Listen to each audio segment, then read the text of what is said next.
Bismillahirrahmanirrahim. Assalamualaikum warahmatullahi wabarakatuh. Eh, saya akan memulai mata kuliah etika profesi ini dengan satu pengantar yang sudah saya berikan di slide-nya. PPT bentuknya, judulnya adalah Etika dan Tanggung Jawab Profesi. Materi ini memang saya cangkok murni ya dari materinya Profesor Dr. Valerin J.L. Kriakov SH.MH. Beliau adalah Guru Besar Fakultas Hukum Universitas Indonesia yang juga mantan Hakim Agung. Beliau juga pernah mengajar saya waktu di S2. Beliau memberikan materi tentang etika. Apa sih etika itu? Dan apa itu profesi? Dan apa itu etika profesi?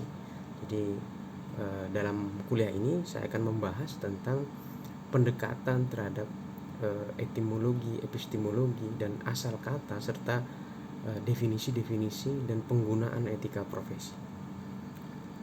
Yang pertama di slide nomor 2 di slide di PPT yang saya berikan kepada kalian, di situ tertulis ada moral dan ada etika.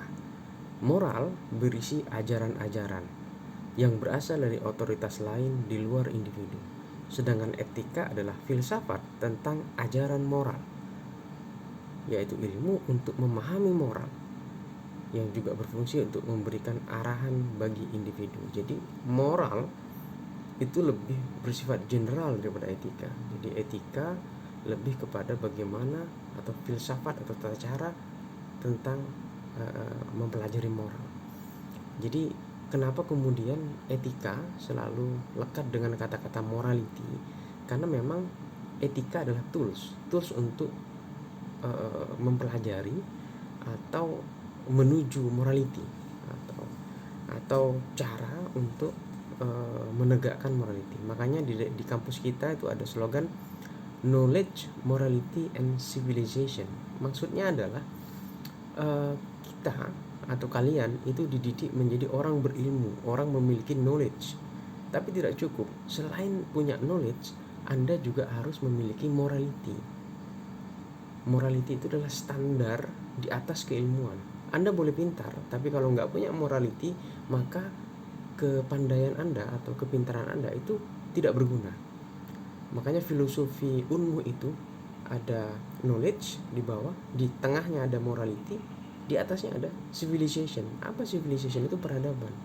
Jadi pengetahuan yang Anda miliki di atasnya dilandasi dengan etika, ada morality ya. Di atasnya lagi kemudian ditujukan untuk membuat suatu peradaban yang baik bagi kemanusiaan dan agama. Slide selanjutnya, di slide nomor 3, etika berasal dari kata ethos, bahasa Yunani, yaitu cara berpikir, kebiasaan, adat, perasaan, sikap, karakter, watak, kesusilaan atau adat. Jadi ada cara berpikir ya.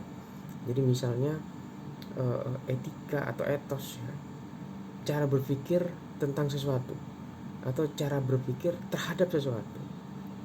Bisa jadi kebiasaan terkait dengan sesuatu, kebiasaan menyelenggarakan pernikahan, kebiasaan memakamkan seseorang kerabat yang meninggal, kebiasaan-kebiasaan atau adat yang lain. Sikap karakter, misalnya sikap karakter orang-orang di Skandinavia itu berbeda dengan orang-orang di Eropa Tengah misalnya. Lebih mereka orang-orang di Skandinavia yang lekat dengan budaya Viking ya, Norwegia, Swedia, Islandia, itu lebih hard worker karena alam dan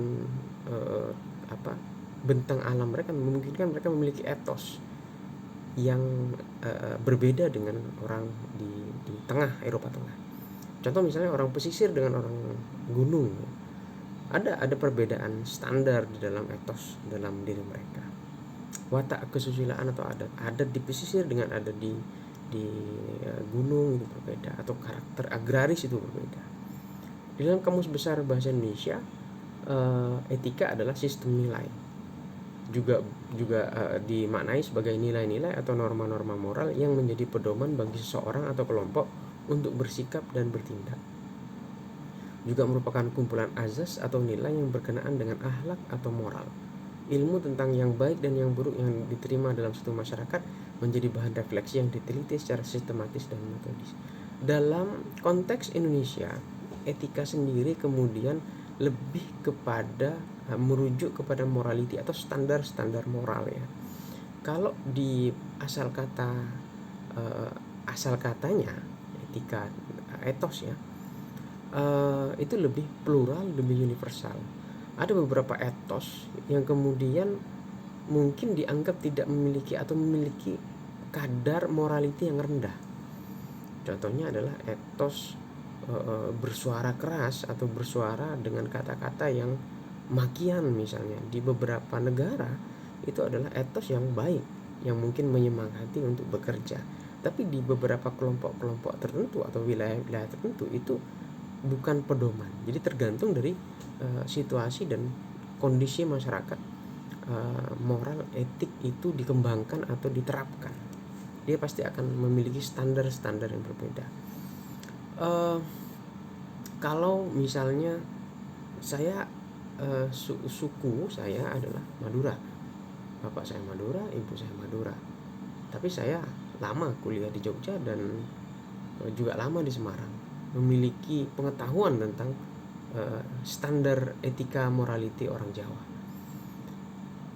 Saya pernah juga berada di situasi luar Jawa ya, bahkan pernah setahun saya ada di Sulawesi. Standar moralitinya kemudian menjadi sedikit memiliki perbedaan, walaupun nilai yang dipegang sama, nilainya adalah persaudaraan misalnya, tapi standar moralitinya itu kemudian bisa berbeda antara Jogja dengan Sulawesi.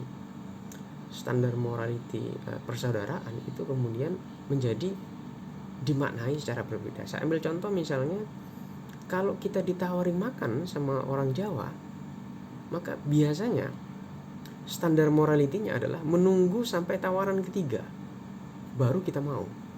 Tetapi di beberapa tempat, seingat saya dan setahu saya itu di daerah Sulawesi misalnya, atau di daerah luar Jawa, ketika kita diberi tawaran untuk menikmati hidangan atau kudapan, maka itu dianggap sebagai suatu bentuk penghormatan dan kita harus makan pada saat tawaran pertama, nggak usah nunggu tawaran ketiga. Nilainya sama, nilainya adalah merekatkan persaudaraan, tetapi caranya atau instrumennya itu berbeda. Makanya etika dan moral kemudian memiliki variasi-variasi bergantung dari adat, kebiasaan, dan hal-hal yang lain, watak kesusilaan, kebiasaan, adat, dan yang lain-lain. Kita lanjut slide keempat. Etika dibagi dua, ada etika umum dan etika khusus. Etika umum berisi tentang prinsip dasar moral, pengertian etika, fungsi etika, dan lain-lain. Sedangkan etika khusus berisi penerapan prinsip moral dalam bidang yang khusus dalam konteks individual dan sosial. Ini yang tadi saya sampaikan. Etika umum itu adalah nilai-nilai yang bersifat general dan universal. Penghormatan terhadap tamu itu adalah nilai di mana semua tempat di dunia ini dianut. Tetapi bagaimana cara menghormati tamu di setiap daerah atau setiap negara itu pasti berbeda. Contoh misalnya di daerah Timur Tengah, menghormati tamu adalah mengajak tamu berada di sisi tengah, ruang tengah, dan makan bersama misalnya. Tapi beda menghormati tamu di Papua misalnya. Nilainya sama, menghormati tamu yang datang, tetapi caranya menghormati tamu itu bisa berbeda tergantung dari karakteristik kekhususan individu dan sosial yang melaksanakan standar morality tersebut. Selanjutnya adalah, apa itu kode etik?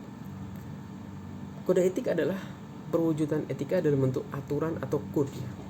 Code itu suatu, kalau Al-Quran itu kan sebetulnya dirangkai di zaman Khalifah Utsman. Makanya kemudian dinamakan, nama lain dari Al-Quran adalah Mushaf Utsmani, yaitu mushaf yang ayat Al-Quran atau firman Tuhan yang kemudian decoding atau diklasifikasi menjadi satu bagian dan dikode. Mushaf Utsmani namanya, dikode di zaman dikodifikasi atau dikumpulkan atau dirangkai di zaman Khalifah Utsman.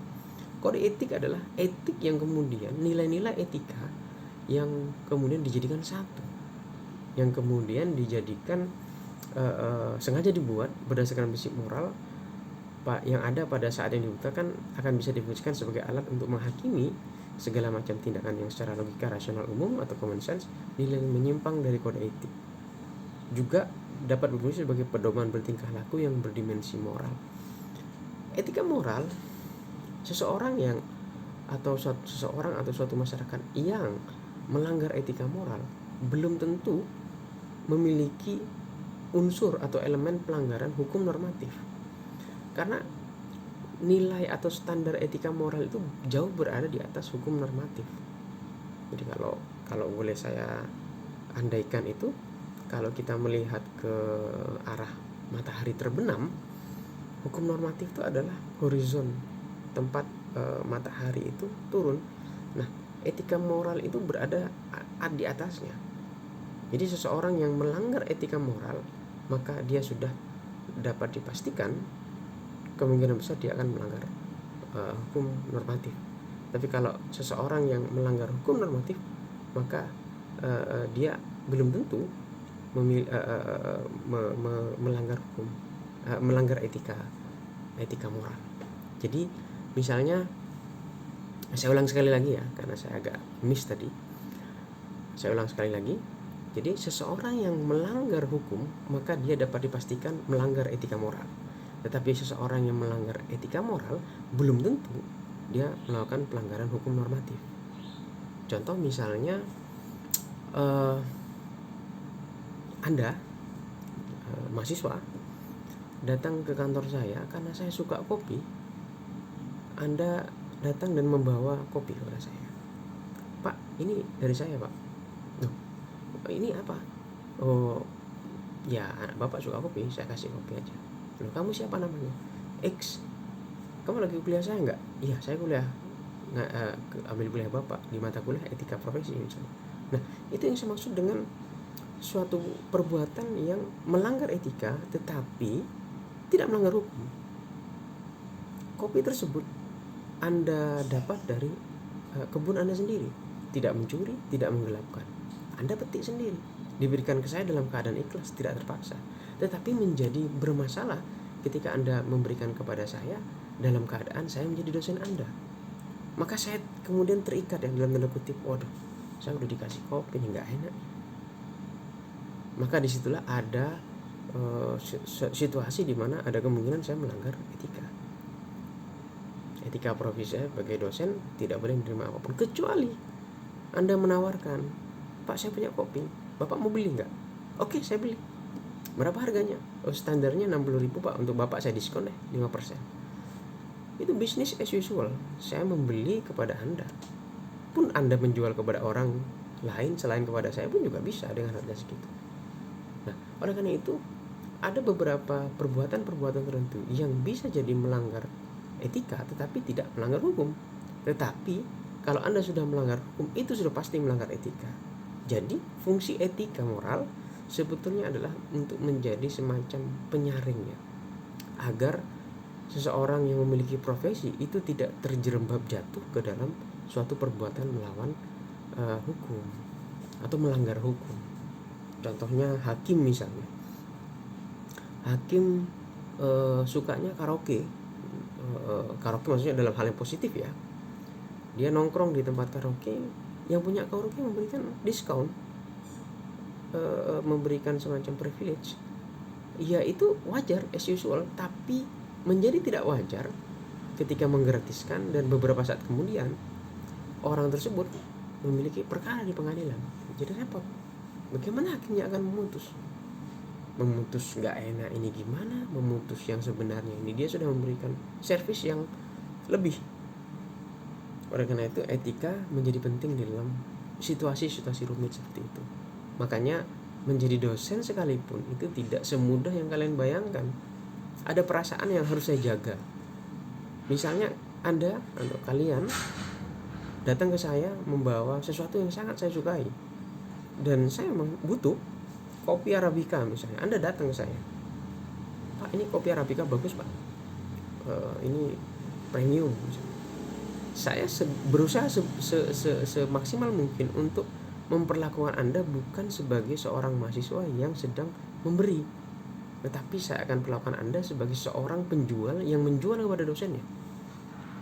Maka dengan demikian relasi saya dengan Anda itu adalah relasi antara penjual dengan pembeli, bukan antara mahasiswa dengan dosen yang memberikan sesuatu. Walaupun pemberian itu ikhlas, berasal dari sumber yang benar, tetapi rawan terjadi pelanggaran kode etik. Kira-kira seperti itu.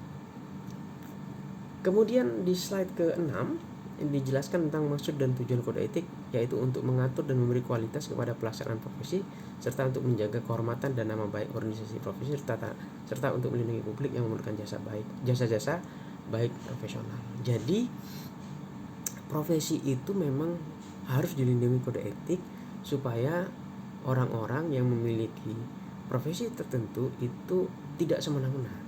Saya ambil contoh misalnya advokat. Saya selain dosen juga seorang advokat, menangani perkara juga. Perkara yang saya tangani misalnya, klien itu kan tergantung sama kita. Tiba-tiba kita datang ke klien, dia memiliki bunga apa sih yang lagi hits itu, monstera. Wah, suka nih saya sebagai lawyer harus profesional, nggak usah mikirin monstera. Tapi di situ saya diuji. Ketika saya minta, Pak, monsteranya bagus, maka klien itu ada rasa sungkan. Pengacara saya minta, kalau saya kasih ini mahal, nggak saya kasih, gimana nanti perkara saya? Jadi kode etik itu salah satunya adalah memagari profesional, contohnya advokat, untuk tidak berbuat di luar tanggung jawab profesinya. Profesinya adalah membela kepentingan hukum kliennya, nggak usah mikirin monstera, itu urusan lain. Ya kalau memang suka beli aja. Jadi jangan aja mumpung deh. Jadi disitulah ujian keteguhan profesi advokat, diuji di situ. Nggak melanggar hukum sih, ikhlas kok memberikan. Saya nggak nyolong, saya nggak menggelapkan, saya minta. Ya tapi kan ngasihnya si klien agak gimana gitu ya, ngasih ini ya mahal monsteranya, nggak dikasih ini ke pengacara saya kan serba salah. Kayak makan buah si malakama, nggak dimakan nih bapak mati, dimakan ibu mati. Jadi etika profesi membatasi profesional untuk berlaku atau bertindak di luar koridor tanggung jawab profesinya. Kemudian di slide ke-7 di situ disebutkan tentang karakteristik kode etik. Yang pertama merupakan produk terapan sebab dihasilkan berdasarkan penerapan etis atau suatu profesi tertentu. Jadi tidak semua pekerjaan merupakan profesi dan memiliki kode etik. Jadi kode etik tukang sapu nggak ada, nah ini bukan profesi. Dia tidak services ya. Kode etik dokter ada sumpah dokter ada. Kode etik notaris ada, karena pekerjaannya berhubungan dengan manusia, berhubungan dengan services, pelayanan jasa kepada manusia. Dia harus dipagari dengan suatu peranata atau peraturan yang membuat dia harus bersikap profesional. Yang kedua, kode etik dapat berubah dan diubah seiring dengan perkembangan iptek. Betul sekali. Dulu belum ada Instagram atau media sosial, di undang-undang kode etik advokat dijelaskan bahwa advokat dilarang mengiklankan diri. Tetapi kita itu kan kadang-kadang melihat seliweran ya, lawyer punya acara di stasiun televisi, lawyer punya Instagram yang kemudian memposting pekerjaan-pekerjaannya, memposting keberhasilan case-nya. Ya walaupun tidak dikatakan itu mengiklankan diri, tapi ada suatu bentuk pengumuman kepada halayak bahwa dia adalah lawyer yang sukses dan berhasil dan bisa menghandle beberapa perkara. Jadi kadang-kadang memang sumir ya, karena perkembangan teknologi kemudian kode etik harus berubah, harus adaptif terhadap perkembangan zaman. Yang ketiga, kode etik tidak akan berlaku efektif bila keberadaannya di drop begitu saja dari atas, tidak akan dijauhi oleh cita-cita dan nilai hidup dalam kalangan profesi sendiri. Jadi betul, kode etik itu memang harus dari bawah, bottom up ya, bukan top down. Jadi dia merupakan konsensus dari profesi itu sendiri ya. Advokat membuat kode etik ya memang berasal dari kebutuhan advokat itu sendiri. Yang keempat, kode etik harus merupakan self regulation itu artinya regulasi yang mengatur dirinya sendiri. Dia nggak mau diatur sama orang lain. Contoh misalnya notaris melakukan suatu perbuatan yang merugikan klien atau melakukan suatu perbuatan yang diduga merupakan pelanggaran etik dan pelanggaran hukum, maka notaris itu tidak serta-merta langsung bisa dilaporkan ke kepolisian. Kepolisian punya MOU dengan organisasi profesi notaris untuk kemudian memeriksa notaris tersebut, notaris atau PPAT, di organisasi profesinya dulu. Barulah kemudian dia direkom oleh organisasi profesi untuk kemudian diadili oleh pengadilan umum. Itulah fungsi organisasi profesi. Makanya kalian itu kalau punya cita-cita, ya saya menyarankan ambillah cita-cita yang merupakan satu profesi hukum. Kenapa? Anda pekerjaannya jelas bagus dan baik ya, dan dilindungi kode etik. Contohnya advokat itu tidak bisa dipidana dalam sepanjang dia melakukan pekerjaannya itu untuk dalam rangka membela klien, dalam rangka pembelaan terhadap prinsipal kliennya, itu nggak bisa dipidana. Yang kelima, tujuan utama dari kode etik adalah mencegah perilaku yang tidak etis. Betul sekali, agar profesional itu tetap mengedepankan aspek profesionalitas dalam pekerjaannya atau dalam profesinya. Tadi kita bicara tentang etika dan profesi. Mari kita bicara tentang apa itu profesi. Profesi adalah suatu, kalau dalam bahasa saya itu ada kata kunci ya, di dalam slide ke-8 itu ada kalimat terakhir atau frase terakhir yang berbunyi adalah respect for human dignity. Dalam terminologi saya itu respect for human dignity adalah suatu pekerjaan yang tidak hanya menghasilkan uang, tapi dia juga memberikan respect ya, memberikan suatu pembelaan terhadap human dignity itu semacam martabat manusia. Jadi apa yang dia perjuangkan itu untuk bukan hanya soal mengembalikan uang, merebut harta, tidak. Ada human dignity, ada pembelaan atau bukan hanya pembelaan ya, pembelaan dan atau aspek kegiatan yang meningkatkan martabat kemanusiaan. Contoh, dokter misalnya, dia membuat seseorang, misalnya patah tulang, fraktur misalnya, dia tidak hanya melakukan amputasi, tapi dia juga memberikan konseling kepada pasien bahwa bapak ibu gitu kan, iya di dalam ke depan mungkin tangan yang fraktur itu yang patah bisa diganti dengan yang lain, dan mungkin ibadah bapak ibu kan bisa lebih khusyuk dengan keadaan tersebut. Atau misalnya kami advokat, yang kami bela bukan perbuatannya, tapi bagaimana kemudian seseorang itu yang sudah didakwa didudukkan sebagai seseorang yang didakwa dalam porsi yang benar. Kalau seseorang misalnya menghilangkan nyawa secara tidak sengaja, ya jangan kemudian didakwa dengan pasal 338 dengan sengaja menghilangkan nyawa orang lain. Maka disitulah fungsi tugas profesi ya, fungsi etika profesi. Dia membuat atau mendudukkan sesuatu pada tempatnya. Kalau memang tempatnya di hilang penganiayaan yang membuat hilangnya nyawa orang lain, ditempatkanlah di situ, bukan di tempat pembunuhan berencana. Singkatnya seperti itu. Kemudian profesi dibedakan menjadi dua, ada profesi biasa dan profesi luhur. Profesi luhur itu dalam bahasa Latin namanya adalah officium nobile. Jadi kalau pengacara itu selalu pakai kata-kata officium nobile. Officium nobile itu suatu adagium yang memiliki makna yang luar biasa, yaitu menuntut moralitas yang tinggi. Makanya kalau profesi luhur itu seharusnya memang dalam terminologi saya adalah dia post materi. Dia harusnya berada di atas materi. Ini nanti akan saya sampaikan contohnya hakim ya. Hakim itu idealnya, saya bicara bukan faktanya, idealnya adalah seseorang yang sudah mewakafkan jiwa raganya untuk menempuh jalan surga. Kenapa? 2 dari 3 hakim masuk neraka, hanya 1 yang masuk surga. Godaan hakim untuk memutus tidak sesuai dengan faktanya itu sangat tinggi, dan godaan materi dan dunia sangat tinggi. Jadi yang bisa menyelamatkan dirinya adalah satu bentuk keikhlasan. Jadi kalau kalian mahasiswa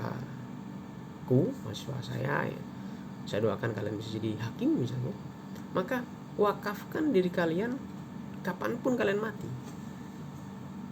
Filosofinya adalah ketika kalian mati, maka kalian siap untuk mempertanggungjawabkan apa yang kalian perbuat di dunia ini. Jadi istilahnya itu menjadi hakim itu one way ticket. One way ticket itu tiket terusan, nggak bisa balik lagi. Anda menandatangani suatu tanda tangan untuk siap mati kapan aja, untuk memperjuangkan dan membela kebenaran. Berat menjadi hakim. Makanya gaji hakim tinggi banget. Diharapkan dengan gaji yang tinggi, maka hakim tersebut kemudian tidak berani neko-neko. Kemudian ada syarat profesi, ada 5. Yang pertama, memiliki landasan intelektualitas. Kalau hanya bekerja otot, dia bukan profesi.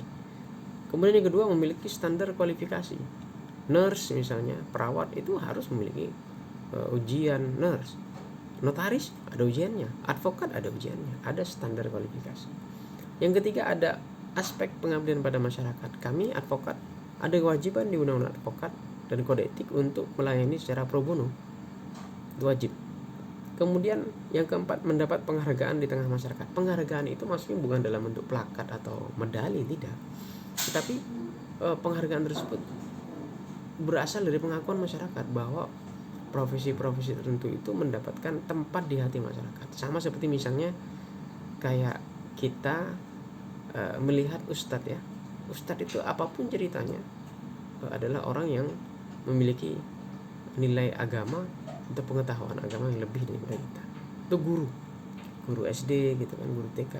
Dia adalah tempat kita mengenal huruf dan angka. Sampai kapanpun guru akan menjadi terpatri di hati kita ya. Dia akan mendapat penghargaan dari kita. Yang kelima, memiliki organisasi profesi. Kalau advokat memiliki pradi, kalau notaris memiliki ini, kalau hakim memiliki IKAHI dan lain sebagainya. Kemudian saya beralih ke slide 11, saya lompat satu slide. Ada 3 unsur pokok pelaksanaan suatu fungsi, yaitu tugas, aparat, dan lembaga. Tidak terlalu relevan, saya lanjut saja. Nah, selanjutnya saya akan membahas tentang tanggung jawab. Ini ada kaitannya dengan etika profesi. Kenapa ada kaitannya? Karena kalau kita menjalankan suatu profesi, maka kita dituntut untuk melaksanakan tanggung jawab atau termaktub tanggung jawab dalam satu perbuatan tersebut. Tanggung jawab terkait dengan 3 hal, yaitu mendapatkan kepercayaan, merupakan kehormatan, dan merupakan amanah. Sedangkan ada 3 macam tanggung jawab, yaitu tanggung jawab moral, tanggung jawab teknis profesi, dan tanggung jawab hukum. Saya akan jelaskan masing-masingnya. Nah, kalau tanggung jawab moral adalah sama seperti saya sampaikan tadi, profesi itu memiliki landasan-landasan capaian-capaian atau landasan-landasan nilai-nilai ya, yang diyakini bahwa itu menjadi kebaikan bagi suatu profesi tertentu. Kalau dokter misalnya tidak boleh menolak pasien misalnya, yang begitu-begitu, atau merahasiakan kondisi pasien kepada siapapun, itu tanggung jawab moral. Kemudian tanggung jawab hukum, tanggung jawab menjadi beban aparat untuk dapat melaksanakan tugas-tugasnya dengan tidak melanggar rambu-rambu hukum. Jadi selain tanggung jawab moral, ada tanggung jawab hukum. Profesi itu tidak boleh melakukan perbuatan melanggar hukum normatif. Contoh, dokter misalnya, mohon maaf ya, dapat pasien cewek cantik, dia kemudian melakukan perbuatan yang melebihi tanggung jawab moral dan hukumnya. Sama yang seperti kejadian di Bandara Soekarno-Hatta ya. Ya walaupun bukan dokter pelakunya, tetapi kita maknai sebagai seandainya yang terjadi itu adalah dokter, maka dia tidak hanya melanggar hukum, dia juga memiliki aspek pelanggaran etika profesi dan etika pelanggaran norma hukum. Kemudian yang terakhir adalah tanggung jawab teknis profesi. Ini mutlak. Kalau dalam slide terakhir ini ada kata-kata menarik ya, yaitu unprofessional conduct. Namanya profesional. Misalnya ada orang bertanya, Pak Sur, Anda seorang lawyer? Oh iya, saya seorang lawyer. Saya seorang advokat. Bisa memberikan advice terhadap perkara saya. Maka sesuai dengan tanggung jawab etika, tanggung jawab hukum, tanggung jawab moral dan tanggung jawab teknik profesi, saya bertanya, what kind of case gitu kan? Case apa yang akan Bapak atau Ibu berikan kepada kita? Pak, terkait dengan hukum perusahaan. Oke, saya bisa handle karena saya pernah belajar. Tapi ada juga misalnya suatu pekerjaan atau aspek hukum yang saya nggak bisa. Walaupun bisa, saya tidak memiliki license. Contoh, misalnya ada orang yang akan menerbitkan merek. Oh ya, saya tahu teorinya, tapi mohon maaf, saya tidak punya license untuk beracara di situ. Atau misalnya kepailitan misalnya. Oke, saya tahu teorinya, tapi saya tidak punya license atau belum bisa memiliki kualifikasi sebagai kurator atau pengurus misalnya. Atau mau listing di pasar modal. Oke, saya tahu teorinya, tapi saya nggak punya license untuk berada di sana. Tanggung jawab teknis profesi maksudnya adalah Anda harus profesional di dalam menjelaskan dan menjabarkan ruang lingkup kemampuan Anda sebagai seorang profesional.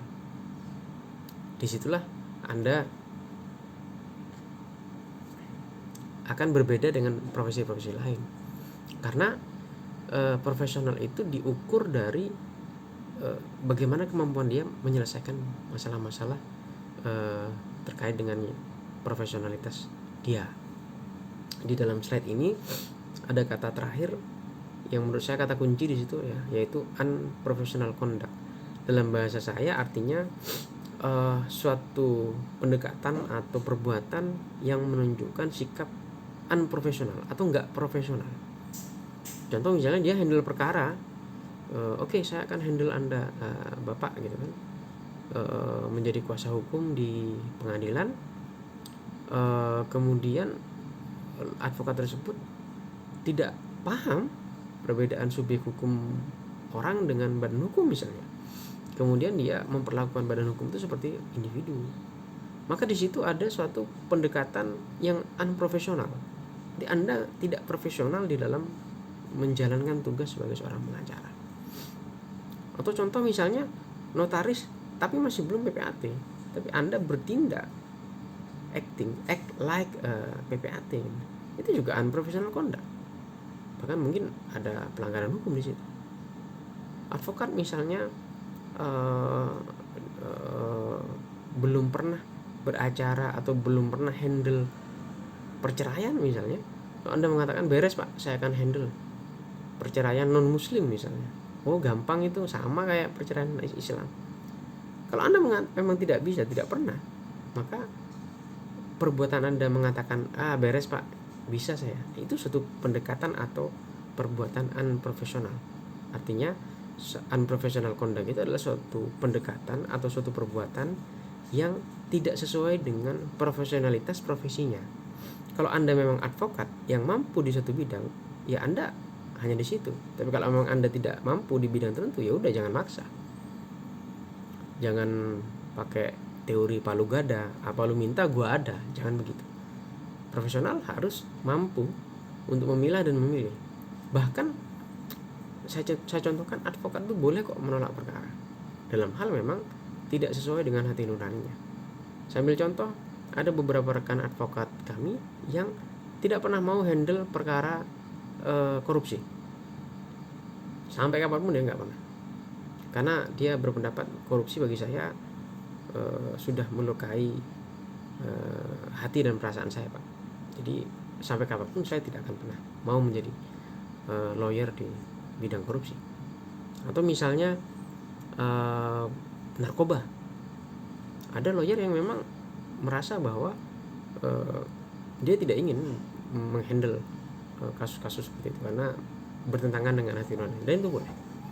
Yang penting secara profesional Anda harus sampaikan kepada klien bahwa Anda nggak bisa, bahwa Anda nggak mampu, atau Anda memilih untuk tidak menghandle karena memang bertentangan dengan hati nurani. Maka itu yang dimaksud dengan suatu professional conduct, suatu bentuk totalitas dalam profesi kita. Itu ada juga yang unprofessional conduct tadi itu, nggak bisa handle perusahaan atau nggak pernah handle perusahaan, hukum perusahaan, bisnis, tiba-tiba bilang gini, udah Pak, itu beres urusan saya. Ketika dihadapkan pada masalah dia nggak bisa. Itu namanya unprofessional conduct, bertindak di luar batas-batas atau di luar koridor profesi dan tugas profesionalitasnya. Itu adalah pengantar dari saya untuk pertemuan kedua bagi kelas A, B, dan C. Nanti setelah materi ini saya akan berikan kuis 1 pertanyaan yang juga akan berfungsi sebagai absensi ya. Jadi siapapun yang ikut kuis tersebut maka dia saya anggap hadir dan mengikuti mata kuliah ini. Kita ketemu lagi minggu depan di jam yang sama dengan metode yang mungkin akan saya modifikasi sedikit. Mungkin ada tanya jawab di situ. Tapi next week ya. Untuk kali ini saya hanya mencoba study ya. Saya ingin lihat respon kalian. See you next week. Terima kasih atas perhatiannya. Assalamualaikum warahmatullahi wabarakatuh.